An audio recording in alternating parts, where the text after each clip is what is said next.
What's up, sports fans? Are you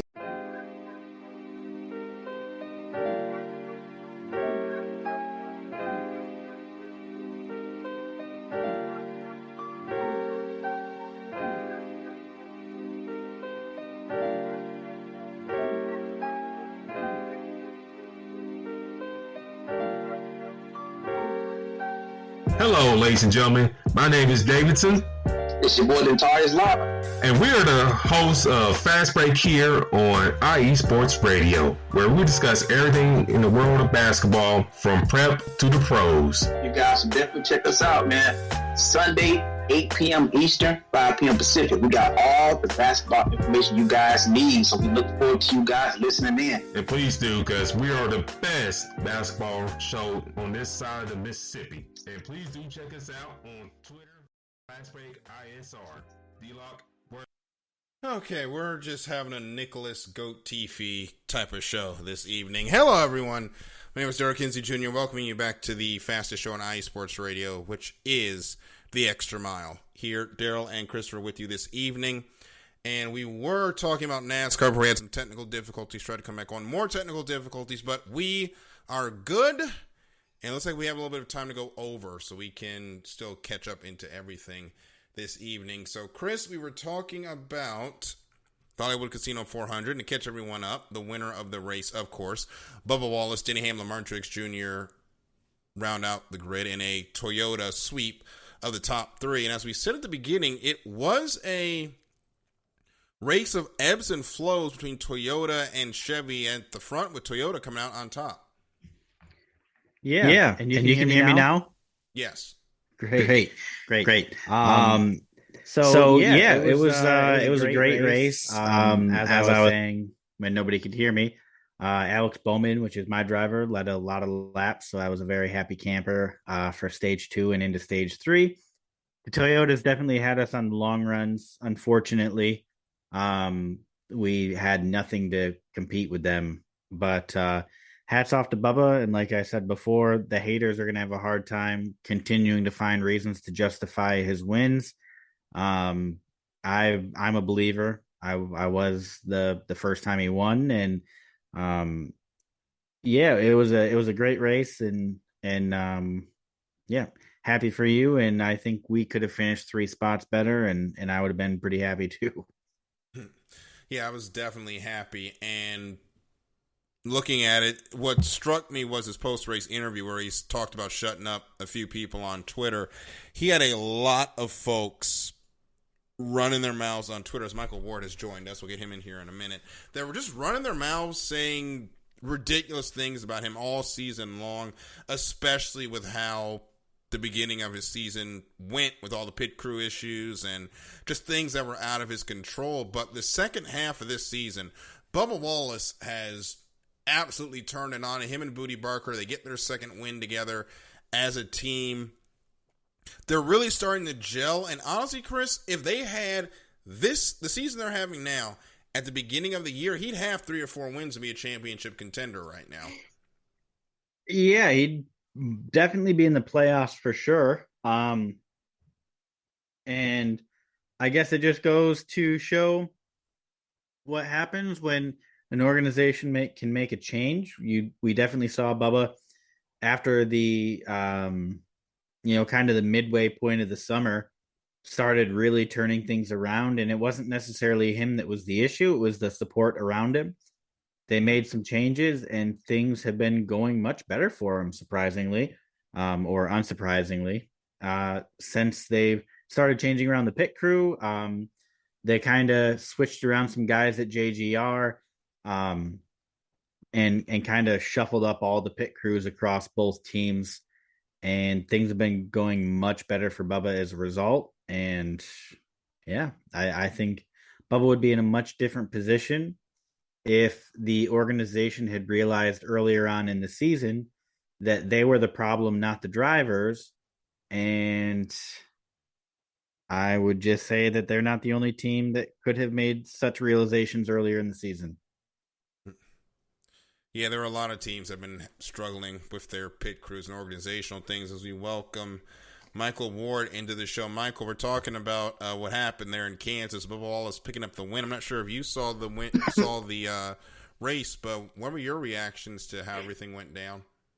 I'm just surprised the Toyotas had just such great speed that weekend. They're usually up there, but not quite as up there as, let's say, Team Hendrick. They're usually pretty dominant, but they were pretty fast in Kansas, and it's great to see Bubba Wallace get the win. Finally, shut all the haters up. Well, he didn't shut all the haters up, but it's glad that he finally got a quote unquote legitimate win. Yeah, and I hope he gets some more, man. I hope next year, he keeps on this momentum, keeps on this form, and become a playoff contender. Yeah, I think he will become a playoff contender next year as long as they can stay on this run that they have been having, because he has shown finally you put him in a good car. Because let's be honest, the first 3 years of his career in Cup, he ran with a petty team that was literally on death's door. The car basically was not sponsored for most of the time he was running there, to the point where the team was about to close. And in fact, the team was closing at the end of the last season before GMS bought it, and they became petty GMS. So there was a lot going on behind the scenes there. Now he's at a team, stable financial structure, built around him to succeed. They did struggle a little bit. I mean, the first year was they're trying to come together as a team. They're just trying to get through the season, especially with the last year of the Gen 6 car. This year, we know what the problems were, and it wasn't behind the wheel, because you put a decent pit crew there. They figured out to do with the adjustments. They running. They are off and running, finishing top 5s, top 10s. They got to work on that road course program, but they're succeeding. I honestly think he will be a playoff driver next season. Can I read you guys a tweet? Yeah. So this is how I said that the Bubba haters are going to start having trouble of coming up with reasons to knock him. So I've got one here from resident D-bag Nick Adams, who, if nobody follows him, he's the biggest idiot on Twitter. Bubba Wallace only has one win in his last 176 races, which explains why he's ditching the 23 car in favor of the 45. It's simple. Bubba Wallace is a loser, and Donald Trump is a winner. Bubba knows he isn't talented enough to win and needs to embrace the victorious legacy of 45. Please tell me this is a fake tweet. No. This is from his verified Twitter on August 31st. Man, no wonder nobody follows him. Which, August 30th, it's almost foreboding, to be honest with you. He wrote this before Bubba won. And then he followed it up. Bubba Wallace rode the 45 car to victory today. A strong argument could be made that it's cheating to use the 45 car because of its inherent ability to win, which is ironic given 2020. Regardless, It's worth noting Bubba could only snap his embarrassing cold streak by riding Donald Trump's coattails. These are all tweets that you can go find on Nick Adams in USA. What is he smoking? Because I kind of want some. Crack. I don't know, but it's good. He is smoking crack. Okay, that is the only time we're going to give Nick Adams airtime on this show, because he's a well-known you-know-what in the NASCAR community. And moron. Yeah, moron is the word we will use here. To the point that SiriusXM NASCAR called him out after Bubba won the race on Sunday. These folks that do not like Bubba, and I have to draw a line here. I don't really, if you just have just been indifferent about the guy, we're not talking to you. Because anytime we have the Bubba haters discussion, there will always be that one person that'll be like, well, I don't hate him. I don't really like him either. We're not talking to you. You are not the person we're talking about. We're talking about the people that incessantly, every single time there is a Bubba post, go to the Facebook comments and read 10 of them. Well, Facebook is a cesspool to begin with. Yeah, but that's my perfect example. Those are the people we're talking about. My favorite is, he needed the 45 car to win, and I'm like, it's the same car, just the number's different. It's literally the same car. What do you mean?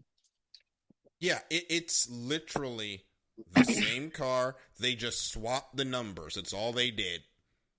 Yep. And I think they swapped the sponsors too. It's weird, but I mean, I kind of like him in the 45, but that's just me. I want him to go back to his actual number. I've kind of grown attached to the 23. Well, Daryl, depending on how he does over the next couple races, you might want him to stay in the 45.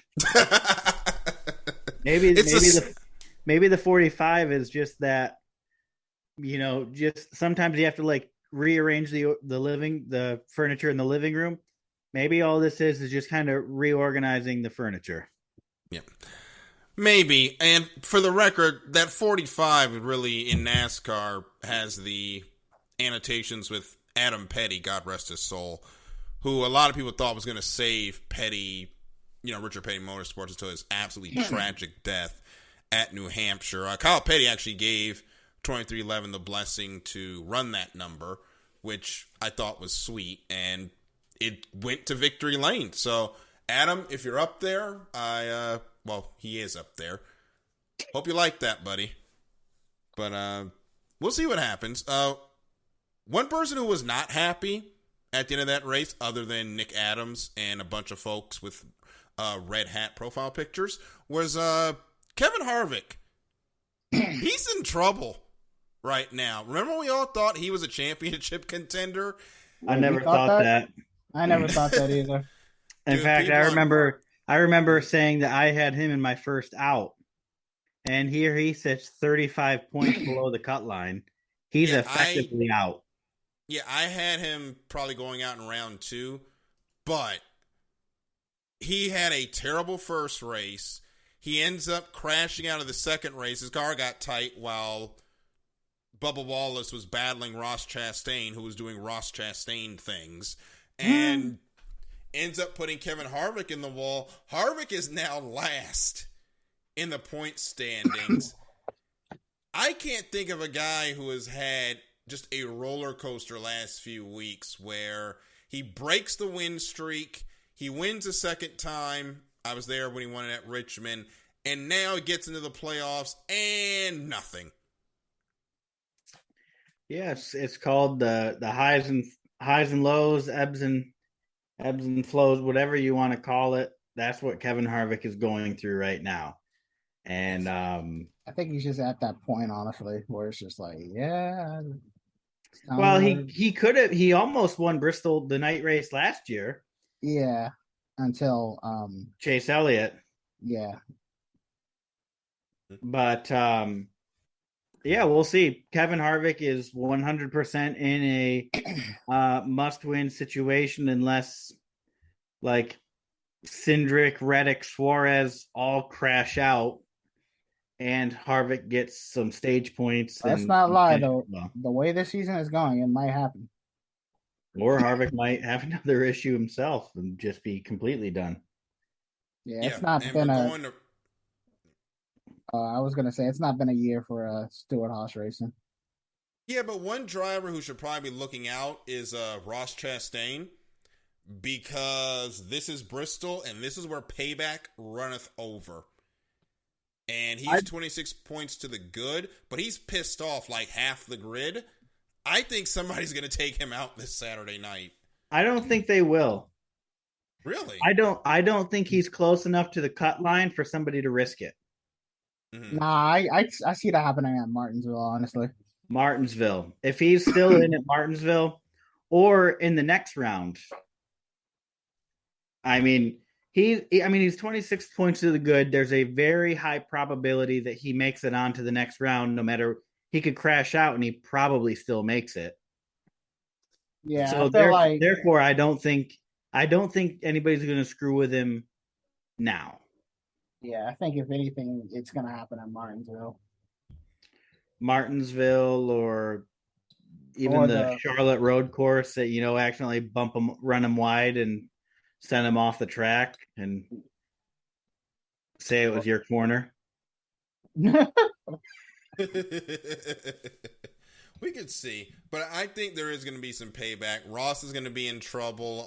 Daniel Suarez, who's not happy with Christopher Bell, although Christopher's in, but I still think we might see some payback there. This is just a place where not only will we have, whatever chaos with the playoffs from receipts earlier in the season, this is a track and a race where during the event, rivalries get born. Case in point, Kevin Harvick and Chase Elliott last year.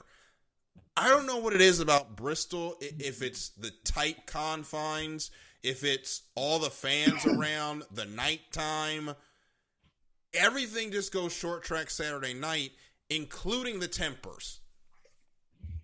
I think Daryl, it's a combination of everything. You've got the bright lights under the dark sky. You've got all the fans. You've got the pressure of the playoffs. You've got the air's cooling off. Summer's kind of drawing down. And you get that real, true small town, small track Saturday night feeling. And I think that they just get amped up. You know what I mean? Like how, and I think that's why things happen. And it's fun for us. I'll say that. I like seeing the drivers get mad at each other and throw helmets and everything. One thing we need this Saturday night. We need one of those classic fights. Like what we had at Martinsville in Xfinity with Sammy Mayer and Ty Gibbs. We haven't had a real fist-thrown Cup Series fight in a while. And we're missing that at Bristol, to be honest. I think we were as close to having one last year as we're going to get for a while. Oh, Harvick and Elliott. Yeah. I'm surprised that didn't. I'm really surprised Happy Harvick did not come out last year when that happened. So am I. I thought for sure I was going to see a punch fly, but I didn't, and I was very surprised. Yeah, I'm just thinking about how this didn't happen at Bristol. But I'm just thinking about how there was a major incident between him and Ricky Rudd, and I think Carl Edwards or something like that. Oh, and yeah, that rich man. Those two are just arguing, and then Kevin Harvick comes out of nowhere.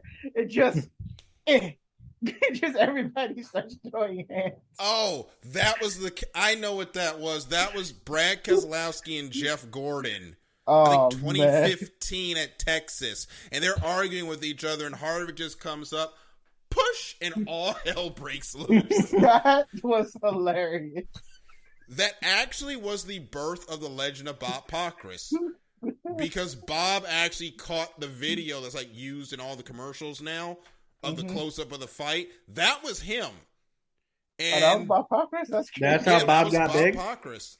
That's how he became really big on Twitter, is he had that footage of the fight. Oh, man. But Bob's been around for like decades as a NASCAR reporter, and it's just funny that that's the one where everyone notices him for. Yeah. Yeah. Okay, so I kind of feel like something like that could happen. Yeah. Just Denny Hamlin and Ross Chastain are just angry at her. The other than Harvick's just like, they just start fighting. If Chastain hits Hamlin this week, they're going to fight. I think Hamlin is so done with that. If those two make contact, it's just going to be on site. Just on site. Hold on. Right in the middle of the track. Let's go. Yep. Just bring the UFC ring out, or that weird professional fighting league from a few years ago at Daytona during the Xfinity race. If anybody remembers that, you bring that ring out. He's going to have Dale Jr. Get your phone out. Yep. Speaking of folks that might need to fight, we got to talk about Richard Childress for a moment. Are RCR has made the decision that they're going to bring Kyle Busch in for the 8. They're going to move Tyler Reddick to a new car with a third charter in 2023. I have no idea where this charter is coming from. But I get bringing Kyle Busch in to run, you need the driver after Tyler Reddick has decided he's going to leave at the end of 2023. Why does this feel a little tit for tat between Reddick and Richard? Because it is. I actually just read quite a long article about that. Mm-hmm. And while before I thought that Richard Childress was a D-bag, he still is, because at his age, he does not need to be so vindictive. But apparently Tyler Reddick told them an hour before Denny Hamlin, or 2311 posted about his new contract for 2024. Tyler Reddick told them an hour before, and that's why Richard Childress told Tyler Reddick an hour before that they had signed Kyle Busch and that he wasn't in that car anymore. So while Richard Childress is old enough that the vindictive thing isn't funny, I don't think it's as bad as it was. At least now it makes sense as to why there's context. Happened.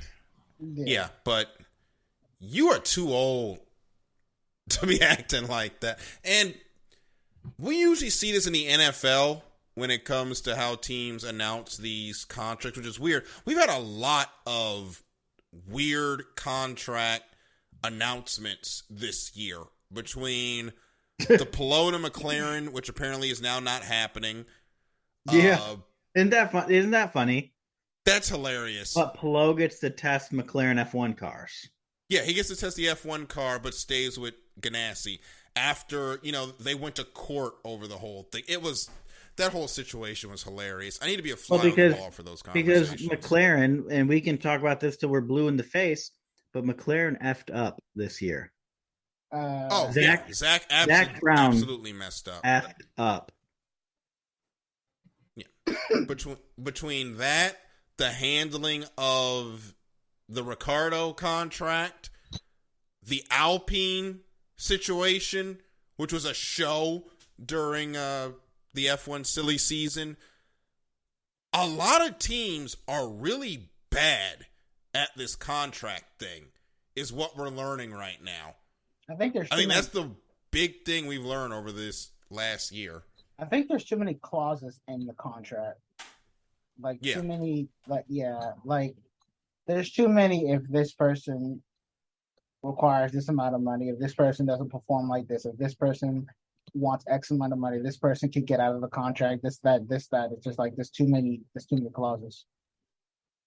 Yeah. Here's how I would put it. Y'all are supposed to be professional. And there's a whole lot of unprofessionalism going on with how these contracts have been getting signed. Tyler's saying and this was after Richard mentioned that we were working with him for an extension, by the way, that he announced that. The situation with Kyle, moving Reddick out of his car to a brand new car, which they're probably not going to put a lot of resources in for the first year because Reddick's leaving. Yeah. It feels like a lot of these well-meaning contract folks got to go back to school about how you do this the right way, because it has not been done the right way this year. Yeah, it is. And I think the other thing is is it the drivers or is it the teams and the drivers? Because I feel like the drivers contribute just as badly as the teams do when it comes to these problems in the contract. It's both. Chris, what do you think? Because I think it's both.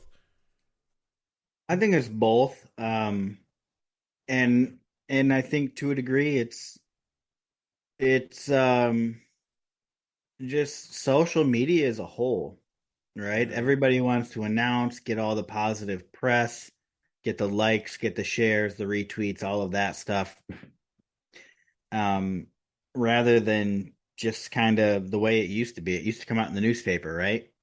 Yeah. You used to see it on the evening news, the newspaper. You didn't read it on social. You didn't see it on Facebook. And I think that's partially to blame is these teams getting ahead of themselves and handling their PR in that way. Um, it's just what it is. It's going to happen again. 'Cause I think It might not happen twice in the same season by the same team. Um, 'cause I think the Alpine situation was like they made the announcement before like concerning Piastri, but like Piastri, they yeah. didn't. Yeah, they didn't.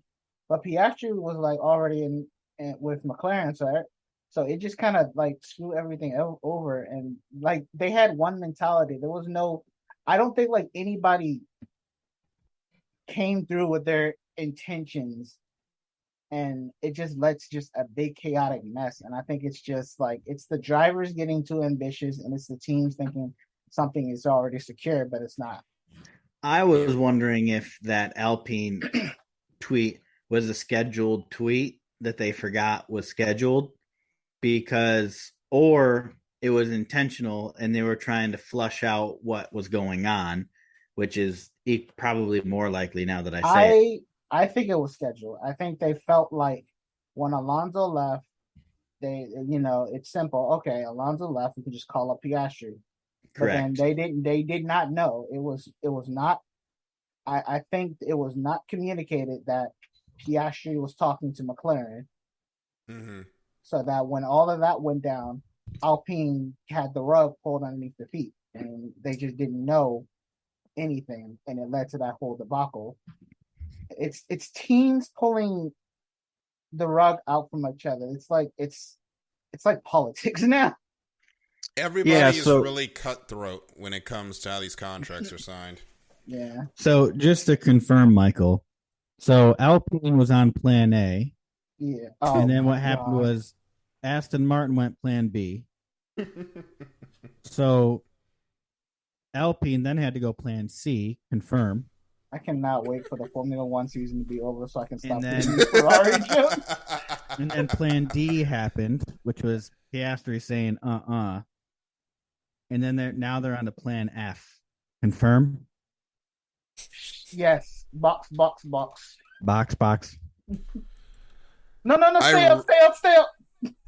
Win rates. I really hope that Ferrari does not finish third in the Constructors' Championship. They're holding on to it decently, so maybe, but we'll see. They're managing to hold on to it just by actually Leclerc's kind of carrying. So I mean, realistically, Ferraris or Mercedes is down to 40 points, 45 points. Yep. That's unlikely to be one race, but over 2 or 3 races, I can easily see him getting that. Hopefully they don't, but it is what it is. I don't care about the season anymore. Just give this man his trophy next week, and then let me just forget the season ever happened. It's 3 weeks from now, but we'll get into Formula One in a moment. Just want to wrap up. Give the man his trophy, please. You want to wrap up the NASCAR conversation really quick with the 2023 schedule. Not a lot of major changes other than North Wilkesboro being the Cup Series All-Star race. Of course, we will also be going to, in the Truck Series, the Milwaukee Mile is coming back for the first time in a long time. We'll be in the NASCAR Truck Playoffs. And for the Xfinity Series, they're going to be doing a lot of road racing next year. 8 road course races on the NASCAR Xfinity Series schedule, including back-to-back road course races later this season. So something that I want to say quick, Daryl, not to cut you off, and this doesn't really affect you guys as much as it affects me. But NASCAR continuing to race on Mother's Day and not race on Father's Day is extremely frustrating. Be honest with you. Okay, so you've noticed that they've been doing that too, right? I don't like to swear on the podcast, but this is bullshit. It is shit. I'm pretty sure our audience. My wife does not want to sit and watch the race on Mother's Day. She doesn't want to, and I don't blame her. But you know what I want to do on Father's Day? Watch the race. Damn race. And I can't do it. It is same. So stupid. And I'm not going to watch the one on Mother's Day just to make sure that they don't get my rating. Yeah. Mm-hmm. And that's on Sunday night, by the way, that race. The stupidity is unfathomable to me. Well, if they're going to continue to have the one off weekend for Cup. I don't know about that, Chris. Mattia Bonato exists. Yeah. I mean, if they're going to... He might as well be scheduling the series. If they're going to continue... Oh, that night race is on Easter Sunday, which don't even get me started on that. If they're going to have one off week, they should just have Mother's Day off and run on Father's Day if we're going to do this. Because it just makes no sense. Here's a better solution. Have more off weeks. We've been saying that for the last couple of years since they did this schedule. And they have. I get it. You get done before Thanksgiving, which is what they were trying to do. But now these teams have no time off at all. Or just take some races off. Nobody likes Pocono. They don't want to. They don't want to do that. They don't want to do that for the revenue. Nobody likes Texas. Lord, are you speaking to the choir on that one? And we only have one Texas race next year because COTA will be the other race. Yeah. Oh boy, it's just. But we spent way too much time on NASCAR. Yeah, I also like the schedule. Chicago Street Race, which will be on July 2nd. I'm not excited about that, to be honest. It'll be chaos. Yeah, I hope I'm wrong, but I don't think I'm too excited about it. I'm more of a wait and see. We'll see in that category. Yeah. So we'll move right along to the Formula One World Championship. I can sum this up real quick. Verstappen to OP. Ferrari, not OP. Ferrari nerfed themselves. Ricardo, oopsie, yellow flag came out. Everybody's pissed off because it reminds them of Abu Dhabi, and then race over. That is a very succinct summary of what happened on Sunday. I just want to get this over. Michael is not having a good time with the Formula One season. Michael's not a Ferrari fan anymore. Let's all remember that. I am for sure. Whatever.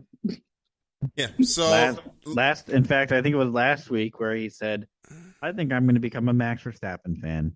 Why are you putting words in my mouth, dude? You put those words out there first. I'm just. No, I didn't.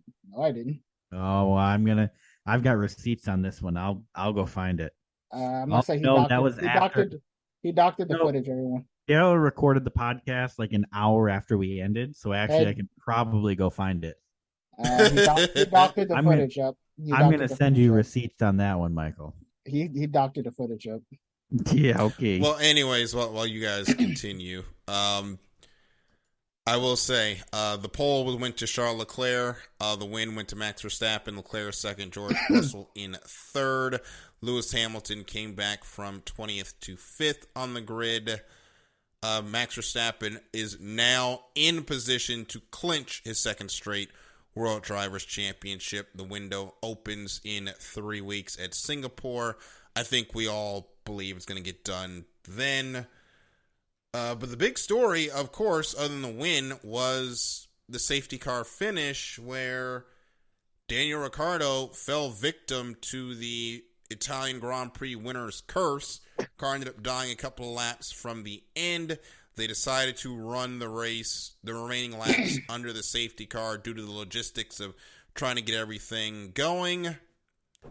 The only thing I'm going to say about this and then move on is, we can end a motor race under caution. Good to know. And I'm just going to leave it at that because I want to talk about Nicholas Latifi for a while. Nick DeVries. Can we end the Nicholas Latifi experiment at Williams now? Because that's absolutely embarrassing what happened to Latifi this weekend. Nick DeVries has to be called in because Alexander Albon got rushed to the hospital with appendicitis, which, get well soon, brother. We'll see you in Singapore. Nick DeVries was standing in Mercedes catering when he got the call that he needed to drive the car. Qualified 8th. Now, he got the call Saturday morning, like an hour before FP3. Don't leave that out. Yeah, he's getting catering for breakfast and finds out he's driving this weekend. Qualifies 8th, finishes in the points. Nicholas Latifi is now 21st in a championship with 20 cars. Williams, fire him. We need his money. Now, from what I understand, they did tell him at Monaco that he would not be back next year. Mm-hmm.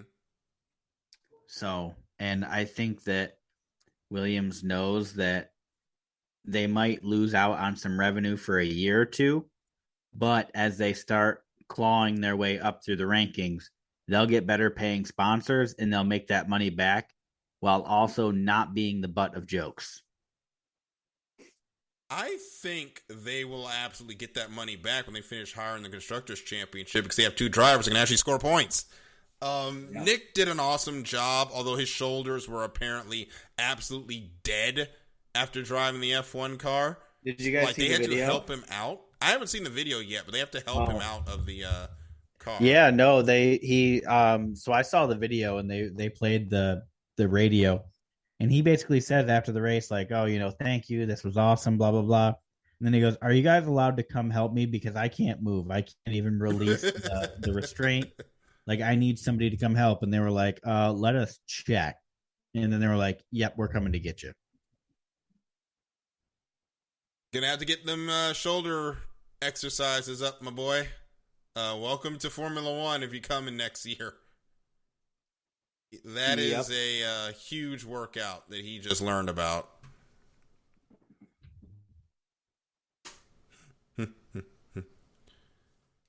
Michael, you got any comments on Mr. Goat Tiffy?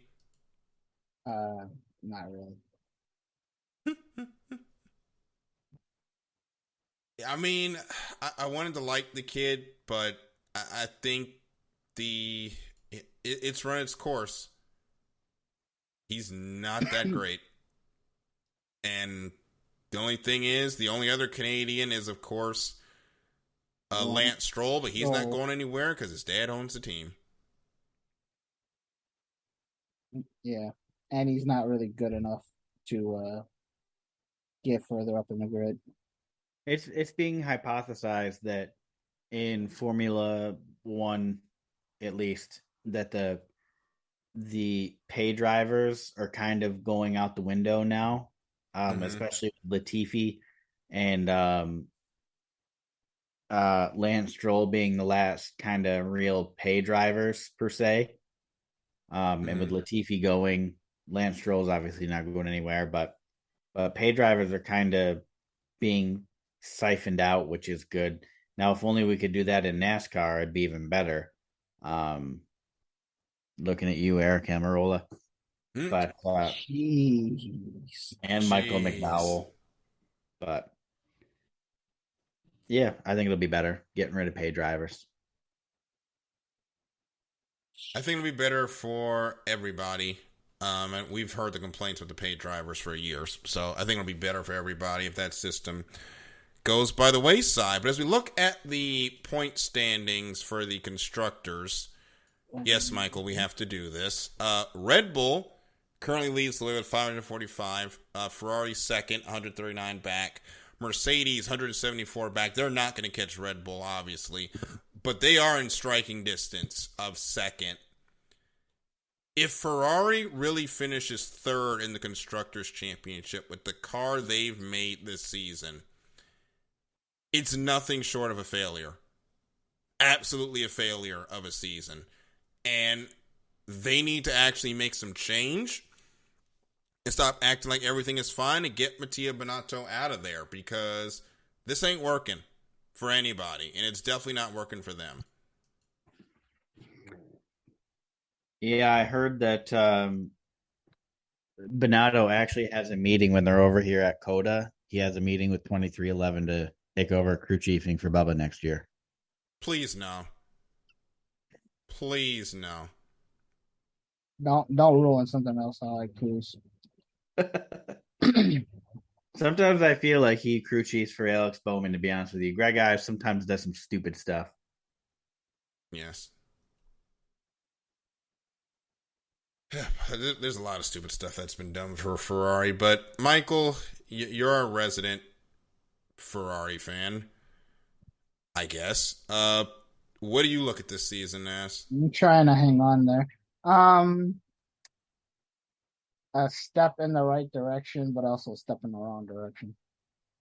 It's kind of like they stagnated, honestly. It's just crazy the differences between this year and last year. Last year they really weren't bad as far as an organization, but it was the pressure of this car this year running at the front, running for the championships, not running for third place on the grid, but running for first. I feel like that's what they were expecting this season. To be running for third? Yeah, just to be running for third, maybe the occasional win, but they weren't expecting to have a car that can actually win races, and then they just didn't adapt. Because I still think it's a problem that there was supposed to be a nerf to both the cars with their floors, right? During the winter break, not the winter break, the summer break. Red Bull compensated for theirs, but Ferrari just didn't do anything. And you can tell they didn't do anything. That pace advantage means they didn't do anything. Yeah. I also don't think that anybody expected Mercedes to come out and just be like a deflated balloon.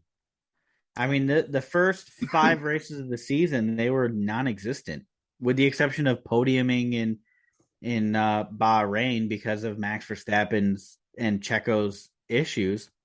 But other than that, they were just deflated. And then it took them quite a while to get even competitive. And I don't think anybody anticipated that. Yeah, that car is going not going in the Mercedes Museum at any point.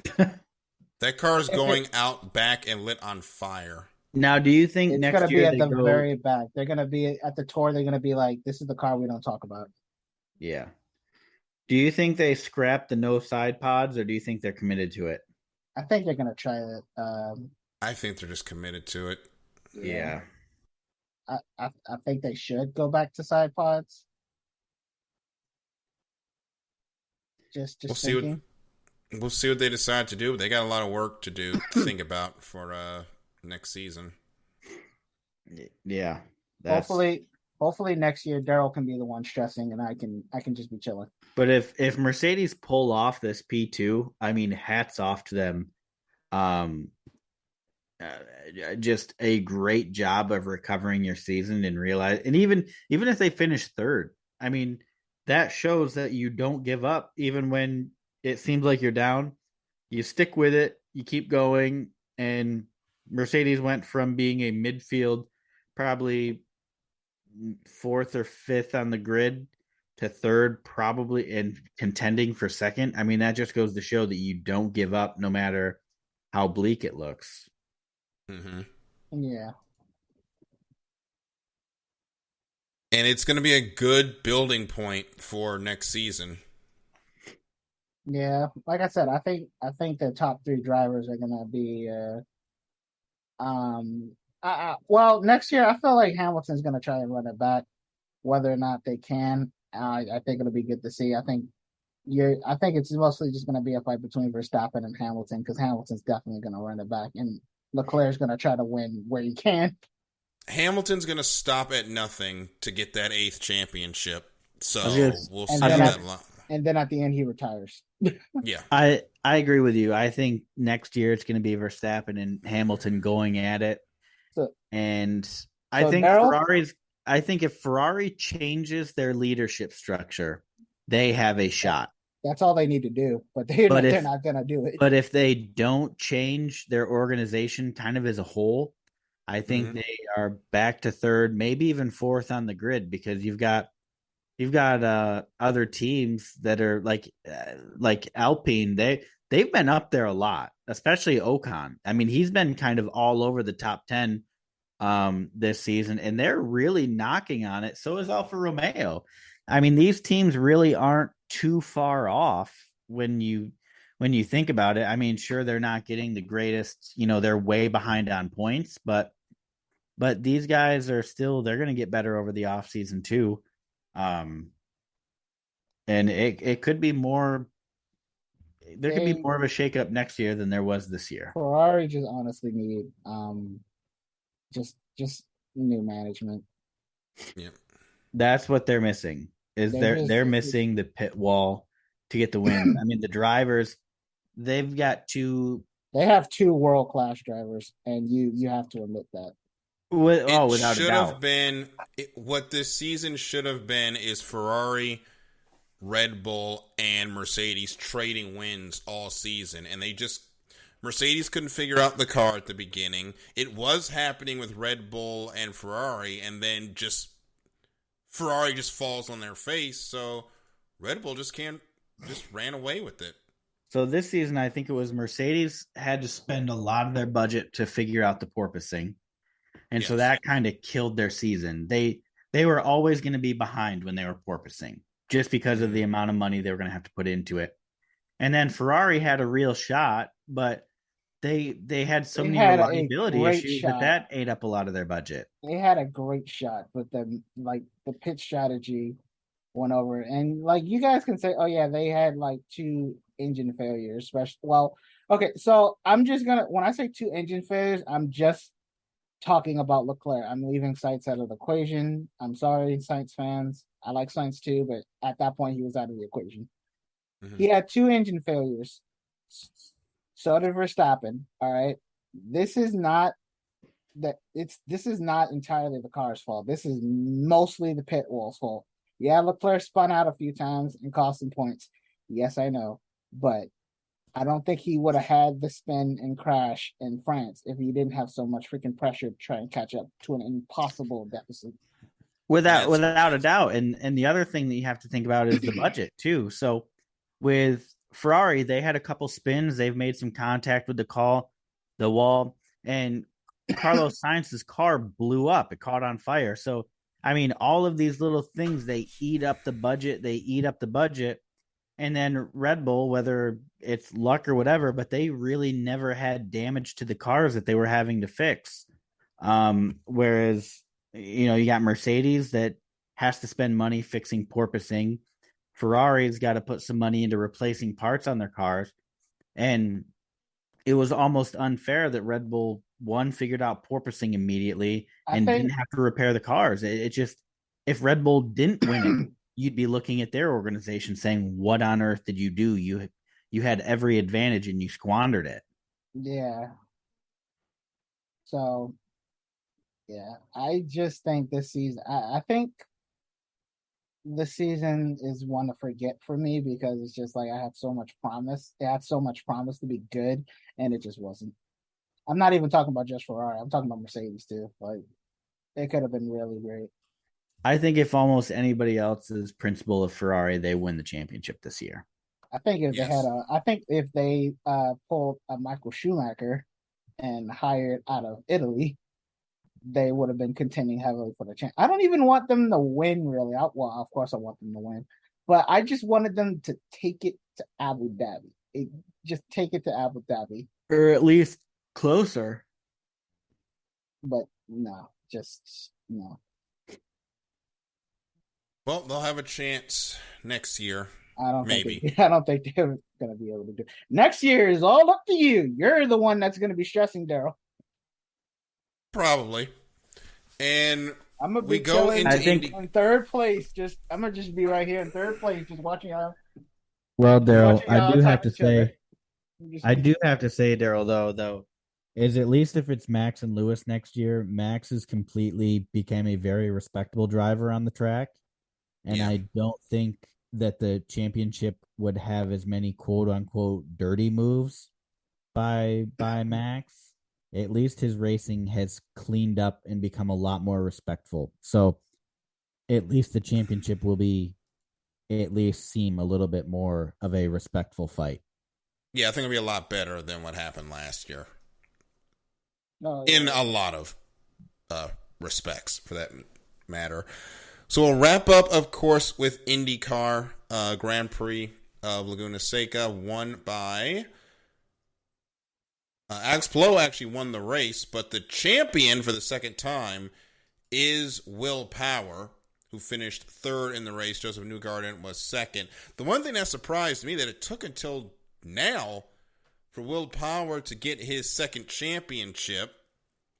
Not a lot on track happened in this race. This was a very strategy-heavy event. But as we look back at the IndyCar season, it was yet again another exciting year where you had multiple drivers coming down to the end of it with a chance of the championship, and you didn't know who was going to win this thing until we got to the last lap of Laguna Seca.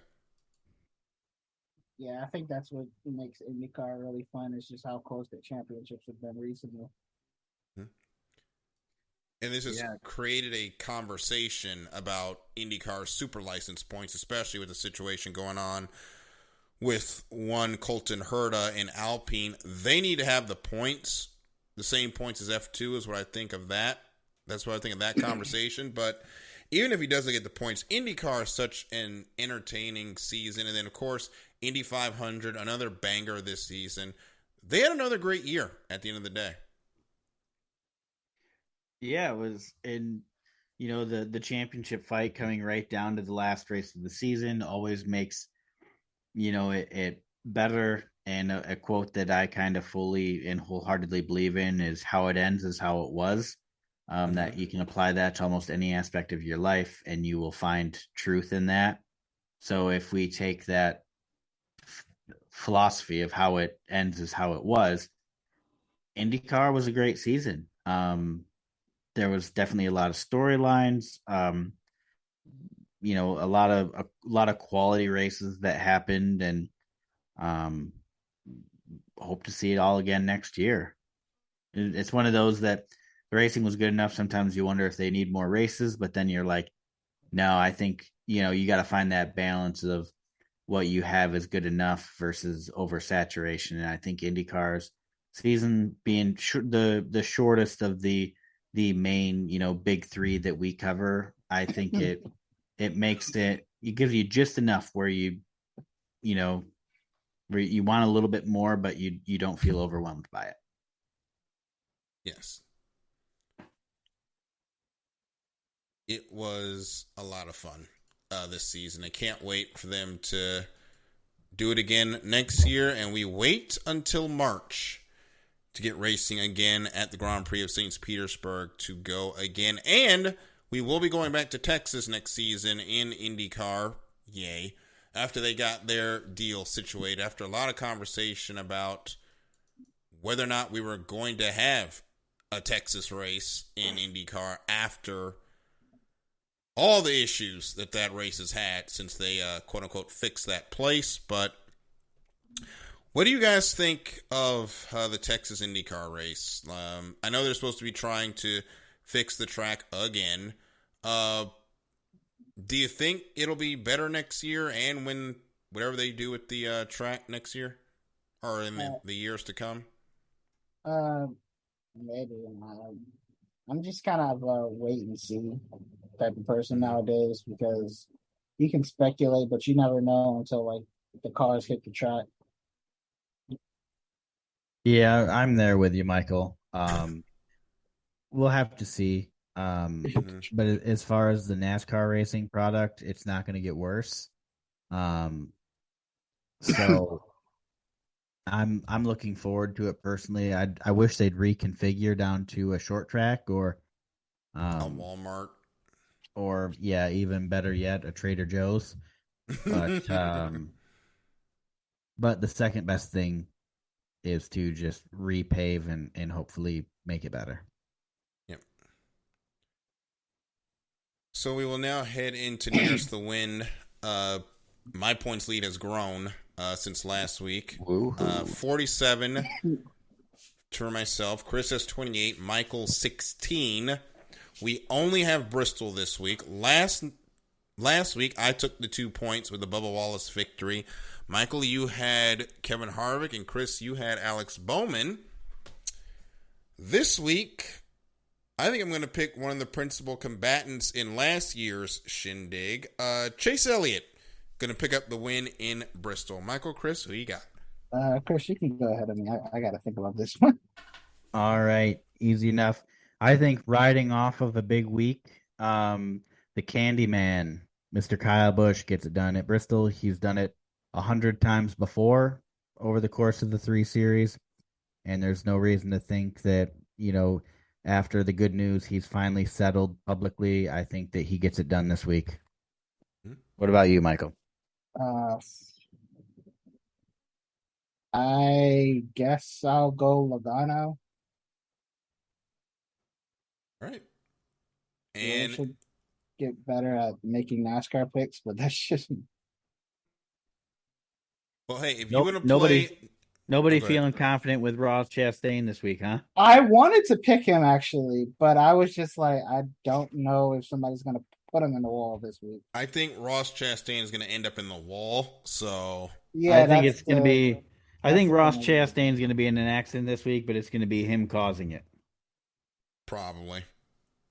Unfortunately. And I like Ross, but Yeah, so do man I. has been very aggressive this season. So before we go, of course, I want to thank our Patreon supporters, Bay Area Raised, MLO's Great, Key to the Gate, and Anonymous. Remember, go to the iSports Radio Patreon, $5 a month, gets you a shout out on all 32 shows, and higher tiers include iSports Radio merchandise, access to the podcast university, and a chance to be featured on our flagship show, The Defining Moment. Also, make sure to follow us on Twitter. I'm at DKJr12. Michael's at Michael_War25. Chris is at Fiji Sims. And make sure to keep it locked to all our social media pages on Facebook, Instagram, Twitter, and TikTok. We have a lot of fun content over there as well. And remember, if you missed any episode of any iSports Radio show, you can hear it wherever podcasts can be heard, including the YouTube repository, which has a great big collection of shows from all 8 years of IE Sports Radio from the beginning until now. So that'll do it for this edition of The Extra Mile. Thank you again for listening. Lions, Tigers, Pistons, and Wings, oh my, coming up later on tonight. So make sure you keep it locked here. And we'll see you in the next green flag. Good night, everybody.